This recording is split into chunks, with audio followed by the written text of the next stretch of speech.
Bueno, voy a presentar, aunque no necesita presentación ninguna, Rocío Oviedo Pérez de Tudela, que es catedrática de literatura hispanoamericana de esta casa.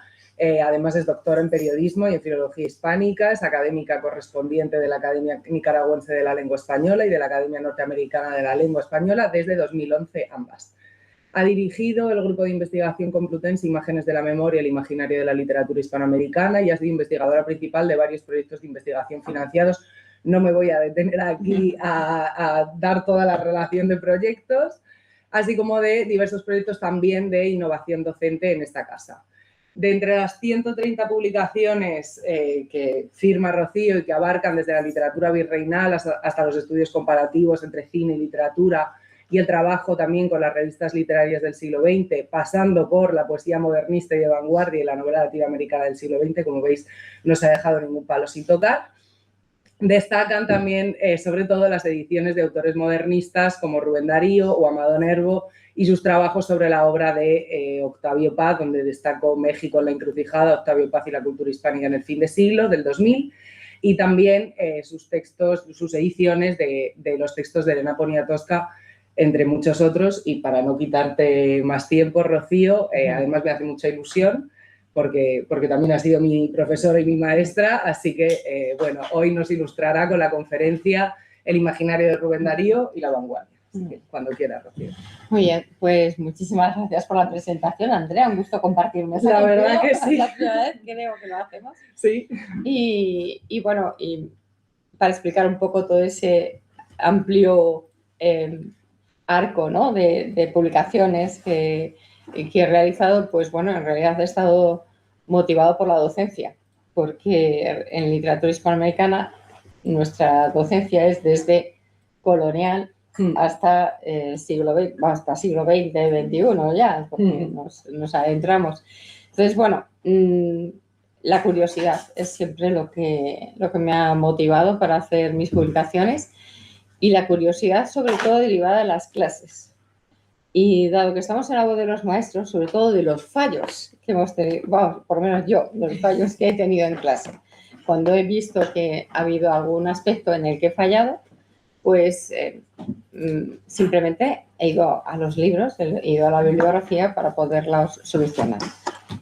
Recomendación que obviamente doy a todos los que están en esta sala, los que están presentes aquí, y bueno, pues voy a dar comienzo a esta conferencia, que es el producto de mis investigaciones sobre Rubén Darío. Yo he publicado recientemente, en 2022, una biografía de Rubén Darío que, bueno, desde Estados Unidos me han dicho que es la más completa, con lo cual me ha llenado de orgullo, porque yo nunca me pongo plumas y, bueno, para una pluma que me ponen estoy encantada. Bueno, pues voy a hablar de algunos aspectos que todavía no había desarrollado previamente sobre Rubén Darío. Yo tengo del orden de las 20 publicaciones más o menos sobre Rubén Darío, y todavía quedan huecos, ¿no?, por los que poder incursionar y bueno, pues es un poco lo que es la ponencia.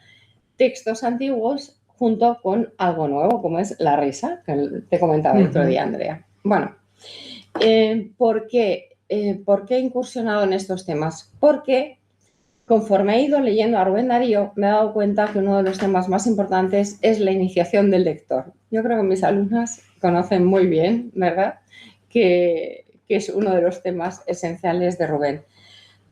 Porque Rubén trabaja con mitos, y los mitos siempre, como señalaba Mircea Eliade, conlleva un sentido iniciático, y ese sentido iniciático, que es el símbolo, que se configura al final en el símbolo, va a ir evolucionando a lo largo de toda la trayectoria de Darío. No es un símbolo estático, es un símbolo dinámico que evoluciona. ¿Por qué lo hace Rubén Darío? ¿Por qué va evolucionando? ¿Por qué nos va dando pautas? ¿Por qué nos va dando indicios? Porque está muy preocupado por el lector. A Rubén Darío le importa quién le lee. Y, curiosamente, y eso es lo que pretendo demostrarles a lo largo de la conferencia, curiosamente Rubén Darío nos va a ir demostrando que hay una evolución.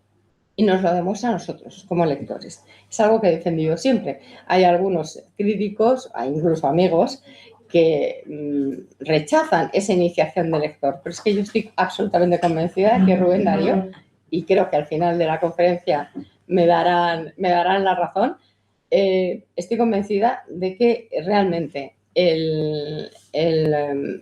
la poética de Rubén Darío, la poesía, que es lo que más me voy a centrar de Rubén Darío, al final tiene ese deseo de iniciar al lector.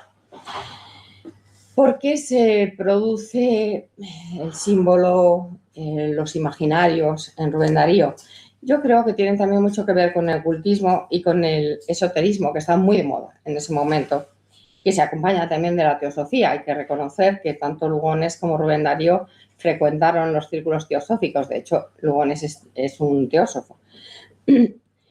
También porque regresan a los mitos estos autores y estos mitos, este regreso a los mitos también se auspiciaba desde la pintura. ¿Por qué regresa a los mitos? Pues porque hay una etapa que se llama fin de siglo, fin secular, que ya empiezan a sufrir los simbolistas desde mediados de siglo, sobre todo porque ha caído algo que después se concretará más o menos en la idea de la muerte de Dios de Nietzsche. Y esa idea de la muerte de Dios lo que hace es desestabilizar hasta cierto punto las creencias, por eso se van al ocultismo, por eso se van al esoterismo, por eso buscan otros sistemas de religión, desde el hinduismo, la teosofía, etc. Lo cierto es que tanto el ocultismo como el esoterismo tienen un proceso de iniciación y este proceso de iniciación de los esotéricos y de los ocultistas se puede percibir tanto en la literatura como en el pensamiento de la época. Por ejemplo, en Los grandes iniciados de Chouret, de Édouard de Chouret, que es una obra publicada en 1889 con ese título. En todo caso, por ejemplo, La flauta mágica de Mozart, por referirme a una obra conocida musical, el Fidelio de Beethoven o el Oro del Rin de Wagner, van a mantener relaciones con ese sentido iniciático de estos autores. De hecho, lo destacaba Cathy Logan-Reif, que es una de las grandes estudiosas, en una obra como Rubén Darío o La búsqueda romántica de la unidad. Al igual que Orfeo desciende a los infiernos en busca de Eurídice, es un proceso también de iniciación, y logra comunicar y armonizar a través de la música de su lira el sentimiento tanto de los animales como del cancerbero, del Hades o de Caronte. El proceso que dibuja Darío de iniciación del lector es un cuadro por el que nos hace como lectores, como os había dicho, copartícipes del deslumbramiento poético. ¿Cómo se lleva a cabo este proceso de iniciación? Gilbert Durand, en una obra que se titula Lo imaginario, señalaba la autorreferencia como una guía para poder adentrarnos en ese imaginario. Y no en vano, en las palabras liminares de Prosas profanas, Rubén Darío dirá: «Bufe el eunuco, cuando una musa te dio un hijo, queden las otras 8 encinta». Esto habitualmente por la crítica se ha demostrado como una multiplicidad, es decir, voy a multiplicar mis inspiraciones, ¿no? Pero también puede ser una relación, y es lo que yo pretendo defender, una relación de un hallazgo respecto a otro. Yo he tenido un hallazgo poético y voy a hacerlo evolucionar con esa autorreferencia a mí mismo. ¿Por qué? Pues estamos ante un proceso como el genio de Nietzsche o la voluntad de Schopenhauer, ¿no? Que son dos de los temas. Bien, como les decía, este proceso de iniciación es de los más sugestivos del poeta, por eso, por convertir al lector en materia esencial de su poesía. Ya desde hace muchos años, desde antes de acabar el siglo XX, yo ya soy bastante antigua, por eso estoy en la voz de los maestros, si no, no estaría aquí. Señalaba que había una línea de iniciación en Rubén Darío que se centra sobre todo en la búsqueda de un deseo de armonía. Una búsqueda, que también decía Reif, en principio dramática, porque es ascender a la frágil unidad, una de las obsesiones de Darío, la frágil unidad amenazada siempre por la acechante diversidad. Hasta aquí la cita de Rey. El deseo de armonía y de unidad, centrado en la analogía, le obliga a ir a la sustancia de lo propiamente poético, el símbolo y la imagen. Por eso son estos imaginarios de Rubén Darío. Perdonen la extensa introducción sobre la iniciación del lector, pero bueno, era para dar base, ¿no?, al título de la ponencia. Bien, el símbolo en Rubén Darío se acaba convirtiendo en imagen, eso se lo adelanto ya. Y es un sistema analógico el que va a ir produciendo con el símbolo. Es un sistema analógico que se acaba convirtiendo en imagen, es decir, en vanguardia. Este símbolo evoluciona hasta la vanguardia. ¿Por qué? Porque quieren tratar de volver la sustancia al lenguaje que se ha visto privado de su verdadera esencia. Eso es lo que quieren los modernistas. Luego los vanguardistas harán discurrirán de otra manera, pero en este momento quieren los modernistas quieren volver a esa esencia del lenguaje porque se ha banalizado tanto por el uso cotidiano, por las convenciones sociales, pero también se ha banalizado por la prensa y por los medios de comunicación. De este modo, se trata de llegar a elaborar una utopía lingüística en la que tendrá un papel destacado e iniciador el modernismo. Es una utopía. Luego vendrán los vanguardistas y lo destruirán todo, pero de momento esa utopía va a ir permaneciendo ahí. Vamos a ir a uno de los temas que yo creo que es más, bueno, esta es la iniciación, les he puesto dos cuadros maravillosos, uno de Gustave Moreau, este primero, sobre Orfeo, porque como iniciados estamos ahí, y otro es el de Émile Lévy, La muerte de Orfeo, también en ese, bueno, simplemente para guiarnos en ese ámbito, ese descenso a los infiernos al que nos va a llevar Rubén Darío. Bien, y vamos a la risa. Ah, la risa. Bueno, parece un tema absolutamente banal, ¿no? Pues no es tan banal. Darío va a contemplar la capacidad humorística en dos sentidos. Como veo que me estoy deteniendo, paso la explicación de la carcajada, que también está en Rubén Darío en las obras iniciales, y paso directamente a la risa.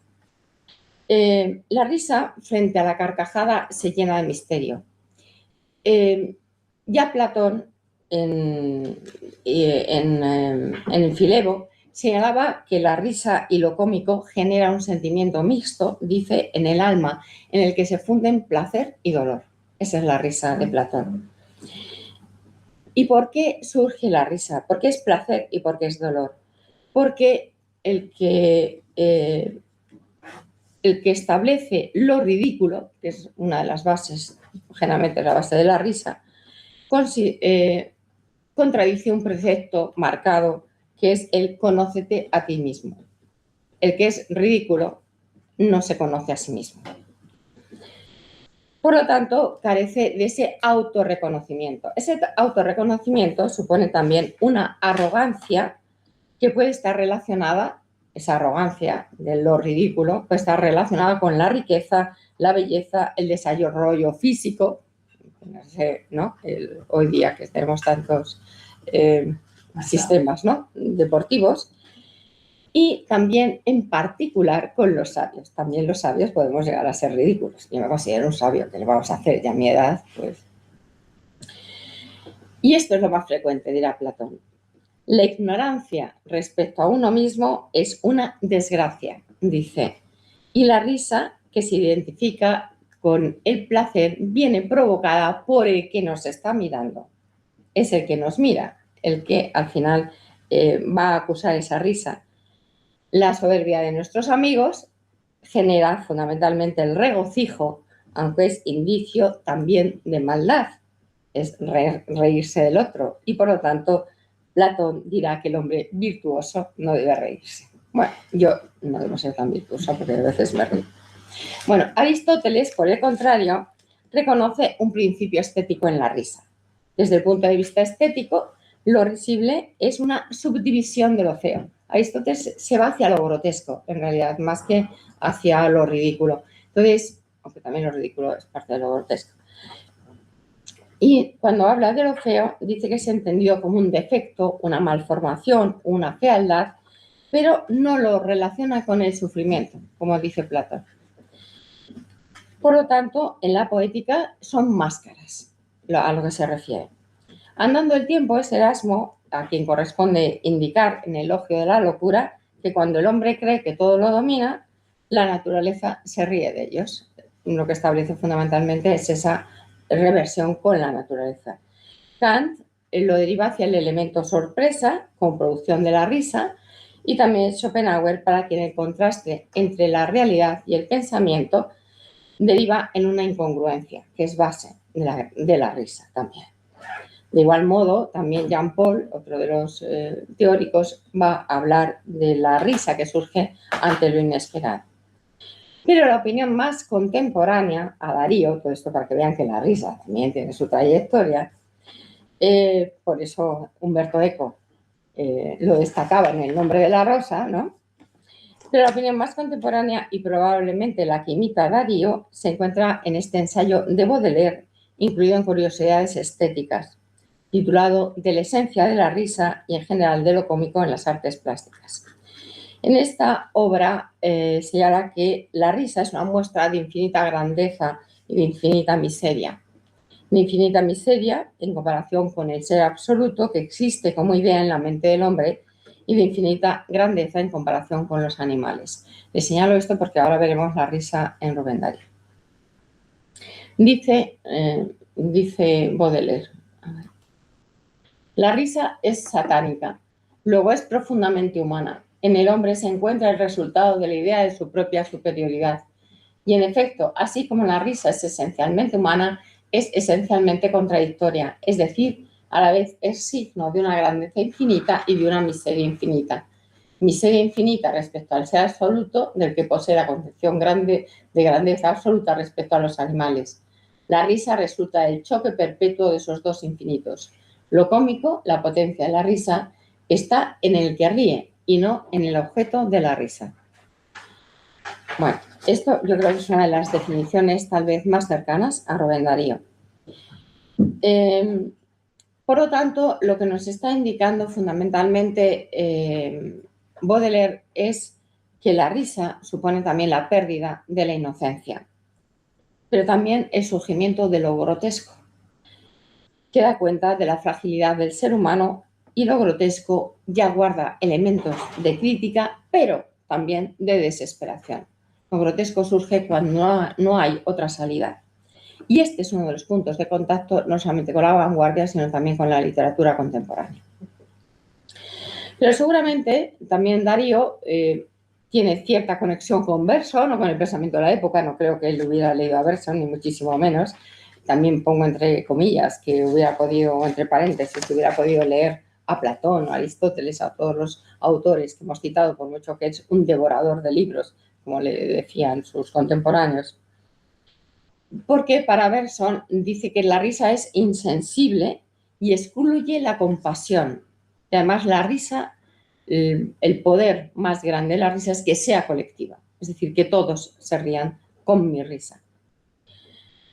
En relatos, como por ejemplo La ninfa, es un relato del cuento Azul, bueno, de la colección de Azul, uno de los relatos.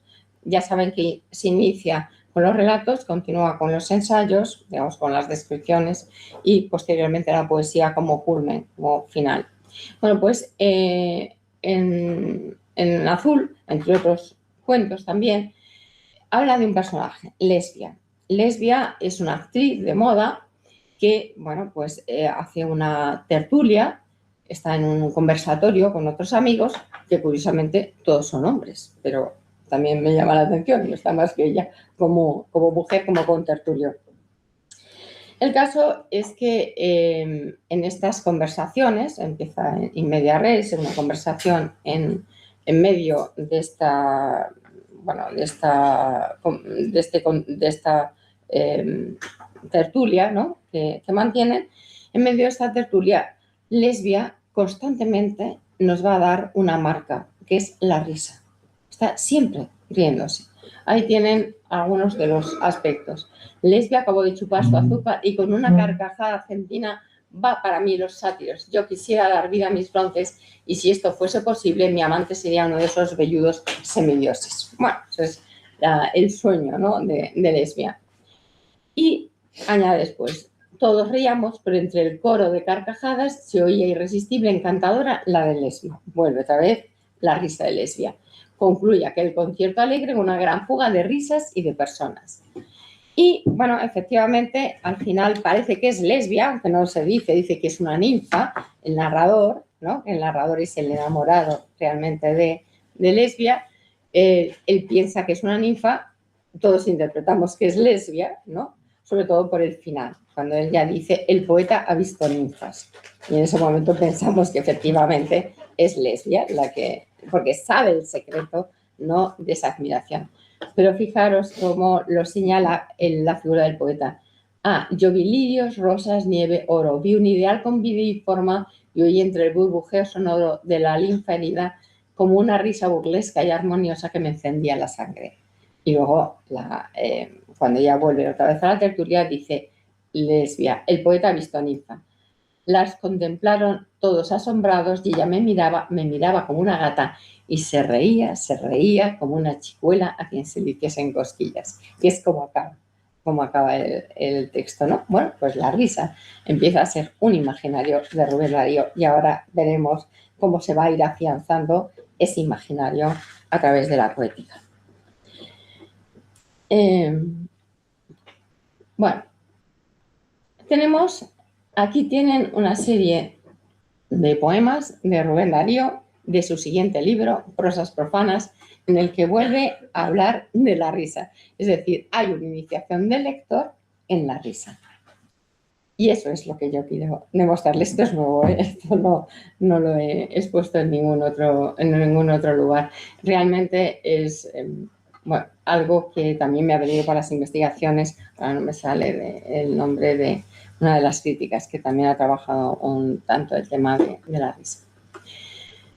Era un aire suave, primer poema de Rubén Darío, de Prosas profanas. Ese primer poema, al igual que el de Cantos de Villa Esperanza, es una iniciación en la poesía. El lector nos dice de qué va a tratar en esa poesía.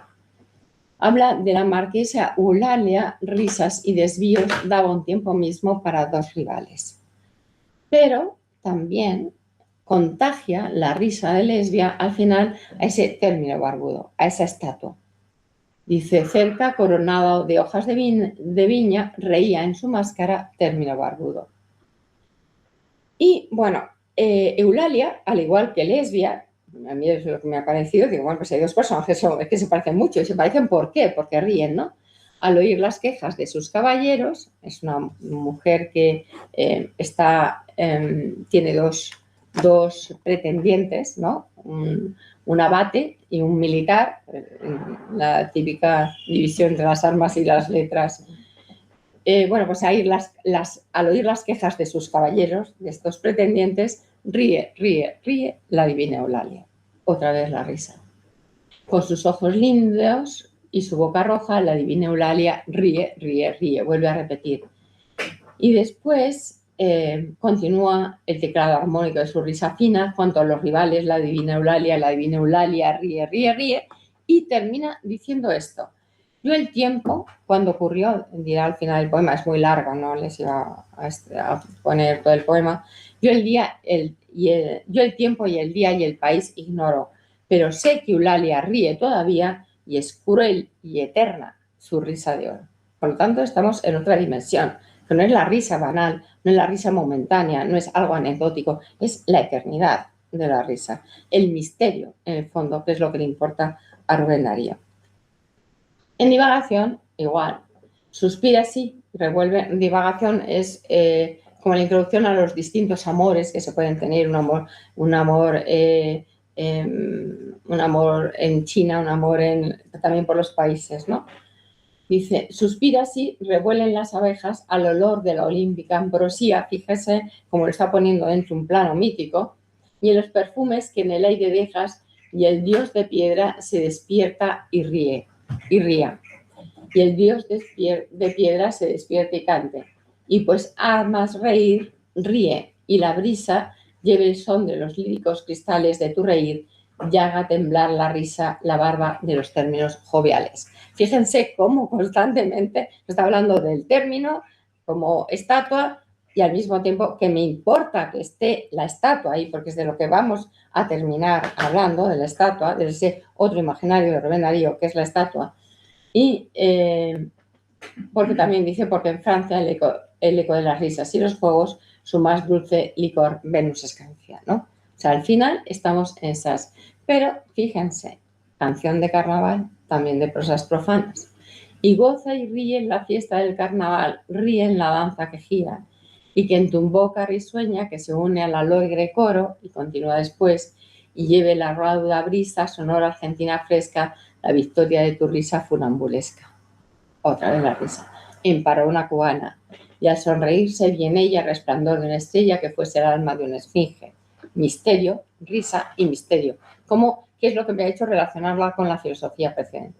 O sea, cómo los teóricos también han ahondado en el tema de la risa, igual que lo hace Rubén Darío, como misterio. En Margarita, lo mismo. Después, oh flor de histeria, llorabas y reías, tus besos y tus lágrimas tuve en mi boca yo, tus risas, tus fragancias, tus quejas eran mías. Y en el último poema que anticipa el coloquio de los centauros, yo adoro a una sonámbula con alma de Eloísa. La relación entre la risa y la muerte. La esfinge, que es para Rubén Darío. Su risa, dice, es la sonrisa suave de Mona Lisa. Sus labios son los únicos labios para besar. Amor, muerte, por la sonámbula, porque dice de la sonámbula, Nite Misa es, en principio, también hay ciertas referencias, o por lo menos a parte de la crítica dice que está también motivado por la muerte de Rafaela, por ese término de la sonámbula con alma de Eloísa, ¿no? Y está uniendo amor, risa y muerte, las tres cosas, con la estatua. No me la dejen, la de los términos barbudos que estaban por ahí. En canción, lo mismo. En palabras de la satiresa, aparece esta satiresa, es la única vez que aparece una satiresa, generalmente son faunos o sátiros los que pueblan la poética de Rubén Darío, y vuelve otra vez a aparecer. Un día oí una risa bajo la fronda espesa, vi brotar de lo verde dos manzanas lozanas. Era una satiresa en mis fiestas paganas que hace brotar clavet o rosa cuando besa, y furiosa y riente, y que abrasa y que mesa con los labios manchados por las moras tempranas. Bueno, y a los poetas risueños lo mismo, ya la risa la van a trasladar al poeta. Prefiero vuestra risa sonora, vuestra musa risueña, vuestros versos perfumados de vino a los versos de sombra y a la canción confusa. La risa es como una especie de exorcismo con respecto al... bueno, yo creo que lo de la risa está demostrado, ¿no? Por lo menos de la iniciación del lector en la risa a través sobre todo de prosas profanas. No tanto en azul, pero sí en prosas profanas. Bien, y vamos a uno de los temas, la dialéctica del bien y del mal y la unidad. Lo voy a ver en dos aspectos. El arte, que es el Leda, el cisne, y la estatua de su transformación. Lo de Leda, ya Iris Zabala hizo un extenso artículo sobre, bueno, y un libro sobre la figura del cisne y esa iniciación en la figura del cisne. Perdón, lo que me interesa sobre todo es cómo Rubén Darío empieza la figura del cisne a través también de la dialéctica entre el bien y el mal. ¿Por qué? Porque bien y mal están unidos en Rubén Darío con el arte. O sea, el bien es el arte, es la belleza, son los grandes temas de Rubén, ¿no? Desde Lucrecio, con ese examen todo latino que tiene de la naturaleza de las cosas, pues ya desde Lucrecio precisamente ha habido una indagación sobre el carácter de la naturaleza y lo moral. También Schopenhauer, más cercano en el tiempo, señalará que en la naturaleza la voluntad es una fuerza ciega e irracional. Y Nietzsche destaca que la energía personal cuestiona, al final la energía personal puede ser un cuestionamiento de la moral tradicional por ser el genio el fruto de las fuerzas de una nación. Salinas, Pedro Salinas, el poeta, en la poesía de Rubén Darío, afirma que el poeta, que Rubén Darío, vive también en otra forma vital de ser humano, distinto y descollante. Se mueve en sospechosas vecindades con la bestia. Tenemos el coloquio de los centauros, ¿no?, que no nos vamos a referir a ese personaje dual, ¿no?, de pensamiento y animal. Arturo Maraso, que es uno de los críticos fundamentales de Rubén Darío, señala como antecedente la marginalia de Edgar Allan Poe, donde la idea neoplatónica y divina se acerca a través de un proceso continuado de transformaciones. Es decir, es la transformación lo que señala Maraso. Desde el principio, en azul existen en el poema de... Bueno, esto es lo que tenemos aquí. A ver.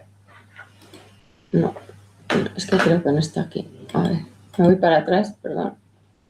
Igual con las flechas más con las flechas más cómodo. Pero espera, dale, quita la... Ahí, y ahora con las flechas. Ahí. Vale. Pues en Ananké, que es uno de los poemas de azul, dirá Rubén Darío. Entonces, el buen Dios allá en su trono... Bueno, Ananké es un poema en el que una paloma se enfrenta a un gavilán. Al final el gavilán se la come, se la mete en el buche, después de cantar todas las bellezas y todas las maravillas que hace la paloma. Dice, entonces el buen Dios allá en su trono, mientras Satán, por distraer su encono, aplaudía a aquel pájaro zareño, se puso a meditar, arrugó el ceño y pensó al recordar sus vastos planes y recorrer sus puntos y sus comas, que cuando creó palomas no debía haber creado gavilanes. Es decir, es la contradicción de la naturaleza, el bien y el mal. Se ha comido a la paloma, que era la belleza, ¿cómo es que existe el gavilán, ¿no? Esa dialéctica del bien y del mal está a lo largo de absolutamente toda la poética de Rubén Darío. También en Yo soy aquel, de prosas de Cantos de Vida y Esperanza, el enigma del animal se une también al enigma del propio poeta. Concluirá diciendo, la virtud está en ser tranquilo y fuerte, con el fuego interior todo se abrasa, se triunfa del rencor y de la muerte y hacia Belén la caravana pasa. Parece como una solución a esa dicotomía que luego lo vamos a ver con la estatua entre el bien y el mal, ¿no? Cuando a la estatua le broten patas de chivo. Bien, vamos al cisne, que es más conocido, le da también en La ninfa, volvemos otra vez al mismo cuento, que es donde son como textos base, ¿no?, de la poética de Darío. También en La ninfa dice que de yo, poeta lírico, fauno burlado, viendo las grandes aves alabastrinas, como mofándose de mí, tendiéndome sus largos cuellos, siempre esta sinécdoque, en cuyo extremo brillaba bruñida el ágata de sus picos. Y en Acuarela, que es una de las descripciones, vuelve a decir lo mismo. En la pila un cisne chapuzaba, revolviendo el agua, sacudiendo las alas de un blancor de nieve, enarcando el cuello en la forma del brazo de una lira o del asa de una ánfora y moviendo el pico húmedo con tal lustre como si fuera labrado en color de rosa. En Blasón resume lo que había dicho en Acuarela. Blancor de nieve, enarcando el cuello, brazo de lira, asa de ánfora, color de rosa. El olímpico cisne de nieve, con el ágata rosa del pico, en la forma de un brazo de lira y del asa de una ánfora griega, es su cándido cuello que inspira. Como ven, vuelve a repetir. Es una iniciación, ya no suena, por lo menos al cabo de dar 5 años clase de modernismo, ya acaba, hay ecos, ¿no?, de esas palabras de Rubén Darío. Pero lo que es tal vez más interesante es que en Divagación dice esto. Les he puesto un grabado de época de la ciencia francesa, que a lo mejor lo pudo ver en Rubén Darío, porque es muy curioso. Dice en Divagación, y sobre el agua azul el caballero Lohengrin y su cisne cual si fuese un cincelado témpano viajero con su cuello enarcado en forma de S. Quédense con lo de enarcado en forma de S. Bueno, aquí vuelve otra vez, en Leda, el cuello enarcado del cisne es de plata bañado de sol. Habría que señalar también, yo les tengo aquí, pero ya no sé cómo voy de tiempo, las referencias de Rubén Darío respecto tanto a Baudelaire como a Verlaine en las fiestas galantes, ¿no? Se vuelven a repetir. Lo que es más interesante es que los únicos cisnes que he visto yo con niñas, pensando sobre todo en Acuarela, en ese texto de Acuarela de Rubén Darío al comienzo, yo lo único que he visto es a Berthe Morisot, una mujer francesa acuarelista, pero que Mallarmé introduce uno de sus dibujos de un cisne dentro de su obra. Por lo tanto, Rubén Darío lo podría haber conocido perfectamente, ¿no? O sea, la portada es un cuadro de Berthe Morisot. Bueno, en Yo persigo una forma es el último, bueno, están los poemas de los cisnes, Melancolía, Haber amado, Junto a la fuente de la arboleda, el luminoso cuello estirado. Fíjense qué obsesión con el cuello, con esa sinécdoque, cuando habla del cisne, ¿no? En Yo persigo una forma, el ave de la luna sobre un lago tranquilo y el sollozo continuo del chorro de la fuente y el cuello del gran cisne blanco que me interroga. Ya ha pasado a convertirse el símbolo, es lo único que les quería comentar, el símbolo en signo. Por lo tanto, una esquematización de tipo cubista, podríamos decir, como hacen los pintores cubistas, exactamente igual, esa esquematización en el signo de interrogación, que sería esto, ¿eh? Bueno, lo que pusimos de portada en la colección del centenario de Rubén, ¿no? Bueno, pues es esto, al final, el signo de interrogación de Rubén Darío. Por lo tanto, ¿recuerdan lo que les decía de la risa? Era enigma.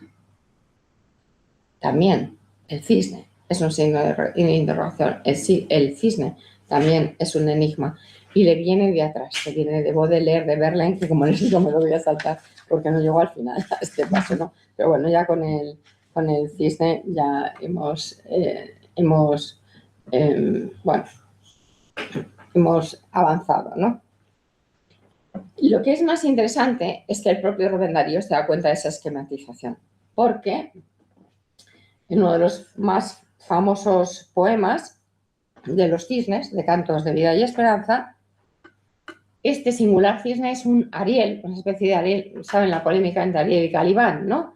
De la tempestad de Shakespeare, que Calibán es, digamos, lo material, el mal, etcétera, y Ariel es la espiritualidad, el arte, ¿no? Representado para Rubén Darío. Él tiene, antes que José Enrique Rodó, que es quien lo desarrolla, él tiene un texto anterior, que bien conocéis vosotras, que es El triunfo de Calibán, que es por lo que le envían a España. Por este texto publicado en La Nación, le envían a España para que dé cuenta de cómo está la situación española después del 98, del desastre del 98, ¿no? Entonces, bueno, el arielismo al final es hispanismo. Bien, pues este poema de Cantos de Vida y Esperanza, él hablará en la Oda Roosevelt, que se enfrenta al futuro invasor con la América hispana, que está defendiendo sobre todo, es el cisne, ahora también como representante de la América hispana, que aún cree en Jesucristo, dice, y aún habla en español. Y en Cantos de Vida y Esperanza, otra vez, vuelve a hablar en la sección de los cisnes, va a decir esto: ¿qué signo haces, oh cisne, con tu inmaculado cuello, al paso de los tristes y errantes soñadores? Es este signo, ¿no?, el que hace el cisne. Y he buscado una foto, pero no he encontrado pintura que vaya hacia el otro lado. Es muy complicado, ¿no? Que realmente tenga el signo de interrogación, ¿no? Lo he intentado, he intentado. Yo al final verán que he hecho un apaño realmente dentro de una diapositiva, como he podido, para que se vea los signos de interrogación, porque no encuentro cisnes, digamos, salvo, bueno, este cisne de aquí que sí que está, ¿no? Con ese signo de interrogación el que abre, ¿no? Y ahora les voy a decir, porque me importa que sea el que abre. pues tiene ese poema que es signo acceso cisne con tu inmaculado cuello al paso de los tristes y errantes soñadores, y él va a decir que la esperanza está en la América hispana.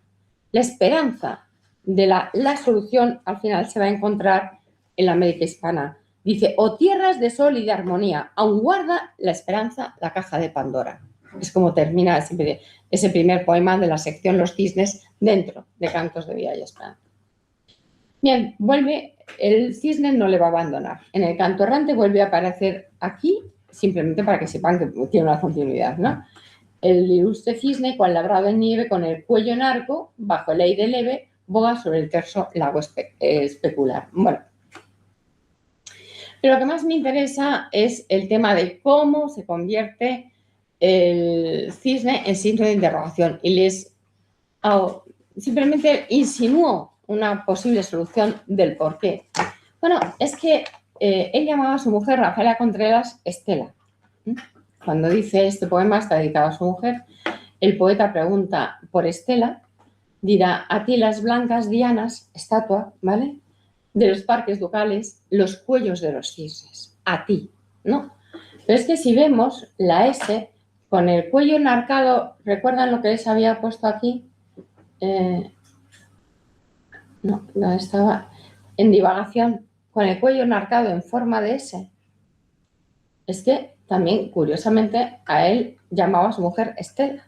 Cuando dice el poema, el poeta pregunta por Estela, escoge un tema de los prerrafaelitas, el lirio de las anunciaciones, porque si ven aquí, son lirios, tampoco todas las anunciaciones tienen lirios, la del Greco sí, porque he hecho un repaso, la del Greco sí, y las de los prerrafaelitas. Yo creo que tiene mucha influencia también de los prerrafaelitas en su visión de los cuadros o bien de las obras publicadas, las obras infantiles. Bien, pues es que si ven Estela, por eso he dicho, perdón, bueno, no, y aquí. Estela, que es también, la inicial es una S, pero si se parte la S por la mitad, si se quiebra la S, tenemos dos signos de interrogación, el que abre y el que cierra, ¿no? ¿Será o no será por ese motivo? Pero el caso es que él hablaba del cuello enarcado en forma de S, que su mujer, él la llamaba Estela, que es verdad que que a la pobre la abandonaba y se iba de juerga en todos los sentidos, pero bueno, eso no impide que él hable de que, perdón, es que se me está poniendo aquí esto. Ahí. Dice, ¿has visto acaso el vuelo del alma de mi Estela, la hermana de Ligeia, por quien mi canto a veces es tan triste? Es como acaba, ¿no?, el poema. Bien, pues vamos a la estatua. Vale, ya vamos acabando. Disculpad si me he extendido demasiado, pero no sé cómo voy. Mira, Rocío, pues hemos pensado como has empezado menos 20, pues hasta menos 20 menos cuarto y vale, luego un rato de preguntas, 15, 20 minutillos, una cosa así. Pues vamos a la estatua. Y es otro de mis hallazgos, ¿no? No aguantas, ya que vamos a hablar aquí, vamos a hablar de hallazgos, ¿no? La estatua, al final, remite al mito de Pigmalión, de las metamorfosis de Ovidio, sobre todo con ese escultor que realiza la estatua de Galatea con tal ardor, con tal pasión, que al final se enamora de la estatua. Y entonces Afrodita se apiada de él y le da vida, ¿no? Bueno, es muy curioso porque también esto enlaza con el mito de Narciso, en el fondo, ¿no? Porque alguien que se enamora de su obra, al final se está reflejando, ¿no?, a sí mismo. Estamos en el plano del genio de Nietzsche, etcétera, ¿no? El mito de Pigmalión sobre todo cobra una dimensión como metáfora de la capacidad creativa del artista que puede incluso transformar la quietud en dinamismo, lo que a su vez conecta con las prácticas esotéricas. De hecho, la espiral cósmica de los pitagóricos representa la aparente inmovilidad de la esfera celeste. Es decir, vamos a remontarnos un poquito más, no lo voy a desarrollar, sería para, bueno, pues simplemente les da una muestra al comienzo con la risa y lo demás pues ya se puede ver. Bien, pues curiosamente, ¿recuerdan la ninfa? Otra vez el famoso cuento que van a acabar hasta aburridos de él. Pues la ninfa, cuando Lesbia acaba de chupar su azucarillo, dice: ah, para mí los sátiros, yo quisiera dar vida a mis bronces. Es decir, ya tenemos una estatua, algo, bueno, no es estatua porque no es mármol, pero sí, sus bronces. Quiere dar vida a sus bronces. Es una, por eso les digo que es una iniciación, porque ya está en azul, ya está en azul ese deseo de dar vida a algo inanimado. Algo inanimado que es artístico, los bronces, ¿no? Pero que en este momento son cotidianos, porque están dentro de una casa, dentro de un hogar. Resulta inquietante que ese deseo de dar vida a un sátiro se produzca o se realice más adelante en Cantos de Vida y Esperanza. Pero bueno, vamos a pasar a otro tema. Simplemente relacionen ese deseo de dar vida a los bronces con el sátiro que luego va a aparecer en Cantos de Vida y Esperanza. En La Nación, en un artículo publicado en La Nación de Buenos Aires, relata su visión, su percepción como espectador de Isadora Duncan. Y me llama mucho la atención también, porque dice: más que danza, la suya es mímica, es animación de la escultura femenina, y sus ademanes y pasos son renovados de los quernóforos, ándema, caladismos, etcétera, que se pueden hallar en labor. Ella ha pasado largas horas en los museos y ha visto animarse a los mármoles. ¿Les suena esto? Y a la actitud fija de las figuras escultóricas ha agregado el gesto anterior y el gesto posterior, completando así el poema de la forma por el movimiento armonioso que cambia bellamente las líneas. Descripción de Isadora Duncan. Les he puesto aquí una foto de Isadora Duncan como estatua, pero hay muchas también que se pueden repetir. Bien, en Era un aire suave, dirá, y como un efebo que fuese una niña, mostraba una Diana su mármol desnudo. En Yo persigo una forma, más interesante todavía, el último poema de Cantos de prosas profanas, perdón, el último poema dirá: yo persigo una forma que no encuentra mi estilo, botón de pensamiento que busca ser la rosa. Se anuncia como un beso que en mis labios se posa al abrazo imposible de la Venus de Milo. Es un poema precioso, absolutamente. Hasta a mis alumnos les ha encantado. Yo persigo una forma, pero han entrado a Rubén Darío, ¿verdad? A que sí, al final os he convencido. Bien, pero a mí lo que más me interesa es que, por ejemplo, en la página blanca, también la estatua es algo cotidiano. Son las mujeres las que tienen rostros de estatuas de mármol. Fíjense que hay como una continuidad. Tan tristes, tan dulces, tan suaves, tan pálidas, ¿no? Pero como les decía, vamos a ir a Yo soy aquel. Yo soy aquel es una confesión. Yo soy aquel que ayer nomás decía el verso azul y la canción profana, haciendo referencia a sus obras. Y en medio nos va a relatar a ver si lo tengo aquí, no. En medio nos va a relatar el proceso de su poética.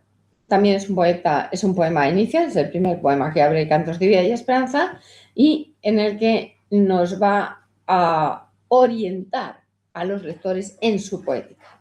Volvemos otra vez a lo que habíamos señalado al principio.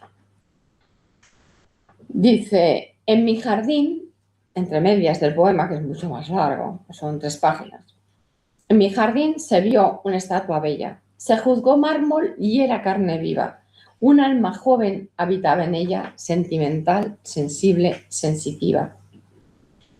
Pero, entre medias, hay un texto mucho más largo que termina al final, y la crítica hasta hace unos años no se ha dado cuenta de ello, se interrumpe porque a esta estatua bella, a la hiperestesia, la sensación, la búsqueda de las sensaciones que tiene Darío le produce tal ardor que al final esta estatua tan bella como ese cuadro de Jean-Léon Gérôme, Pygmalión y Galatea, a la estatua nacían de repente en el muslo viril patas de chivo y 2 cuernos de sátiro en la frente. Yo no he visto a ningún poeta que haya hecho una imagen de sí mismo tan terrible y tan sincera en el reconocimiento de su fracaso por ser la estatua bella, digamos, de su caída en lo que es un sátiro. Por eso no es extraño que cite a Pan y Apolo, son la dualidad. Él ya ha reconocido que él no es solamente el artista maravilloso que crea belleza, sino que es un ser humano. Lo que revela el poema es su humanidad, la humanidad de Rubén Darío, que se reconoce a sí mismo no solamente como el gran poeta, el creador de belleza, sino que tiene la humildad, que yo no he visto en muchos poetas, de reconocer que se ha equivocado, pero que tiene que convivir con esto. ¿Recuerdan lo que le decía de Platón, ¿no? De la aceptación, cuando les hablaba de la risa, la aceptación, el conocerse a sí mismo, ¿no? ¿Lo recuerdan? Bueno, pues realmente lo que nos demuestra en el primer poema de Cantos de Villa Esperanza es que el poeta se reconoce a sí mismo, se acepta a sí mismo.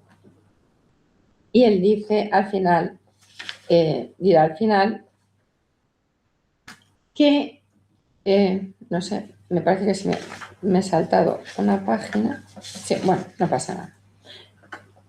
Él dirá al final que lo importante es ser sincero y fuerte. Dice los 4 últimos versos de Yo soy aquel. Lo esencial es ser sincero y fuerte. Con el fuego interior todo se abrasa. Se triunfa del rencor y de la muerte y hacia Belén la caravana pasa.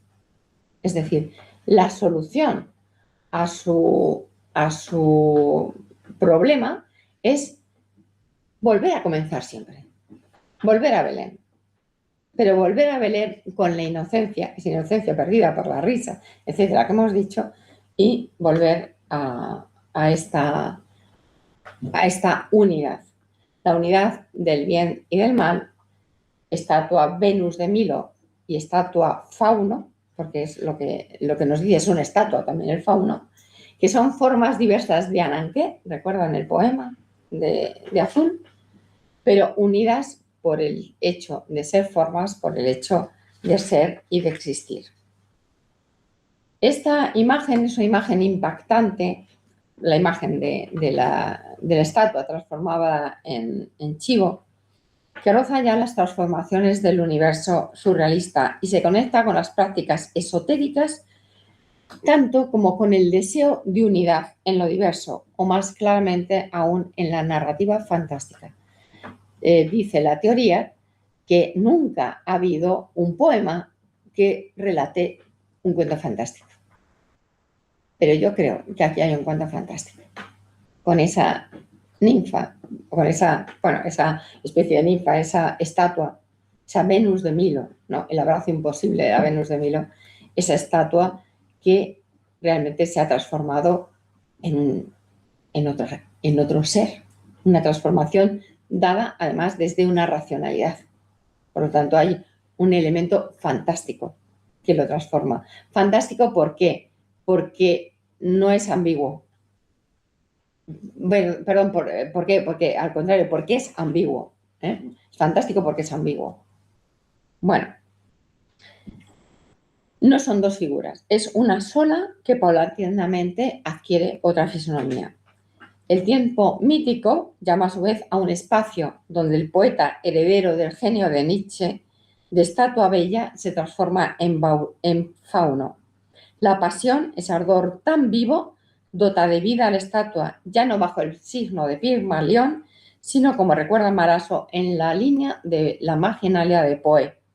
donde la idea neoplatónica y divina se acerca a través de un proceso continuado de transformaciones. Recuerdan lo que les había dicho de Marginalia. Es la unidad del bien y del mal. Estatua Venus de Milo y Fauno, formas diversas. La trayectoria de Darío es un descenso a los infiernos, con esto ya acabo, del que nos hace partícipe mediante la autorreferencia. Volvemos al comienzo. O la iniciación del lector. Conduce a los espectadores y les acompaña en el desentrañar de la poética dariana. 3 claves poéticas, se podrían citar otras más. La risa, el cisne, la estatua Fauno enlazan la narratividad de un poema a otro, desde los cuentos de Azul hasta llegar al coloquio de los centauros y continuar su camino hacia el poeta transformado, consciente de su dualidad y consciente de su misión. La conversión del cisne en un esquematismo alejado de todo adorno conectará con el cubismo, mientras que poemas como Metempsícosis del año 1893 anticipa el expresionismo. Yo fui un soldado que dormí en el lecho de Cleopatra la reina. Eso fue todo, con ese ritmo machacón que es como un paso de soldado. Sin olvidar ese cuento fantástico en el que a la estatua, como hemos visto, de repente le brotan esas patas de chivo. O El mundo de los sueños, una de las últimas obras de Rubén Darío, donde las conexiones con las teorías freudianas se abren paso. La aceptación de la dualidad, la analogía que encuentra en el mundo y que contempla, le orientan hacia finalmente el logro de la ansiada unidad, cuya dimensión social se encuentra en su último poema y en el mito de Pegaso como nuevo Belerofonte, predicando la paz en su utópica gira por el mundo y sobre todo por Estados Unidos para promover precisamente esa paz que todos deseamos. Gracias.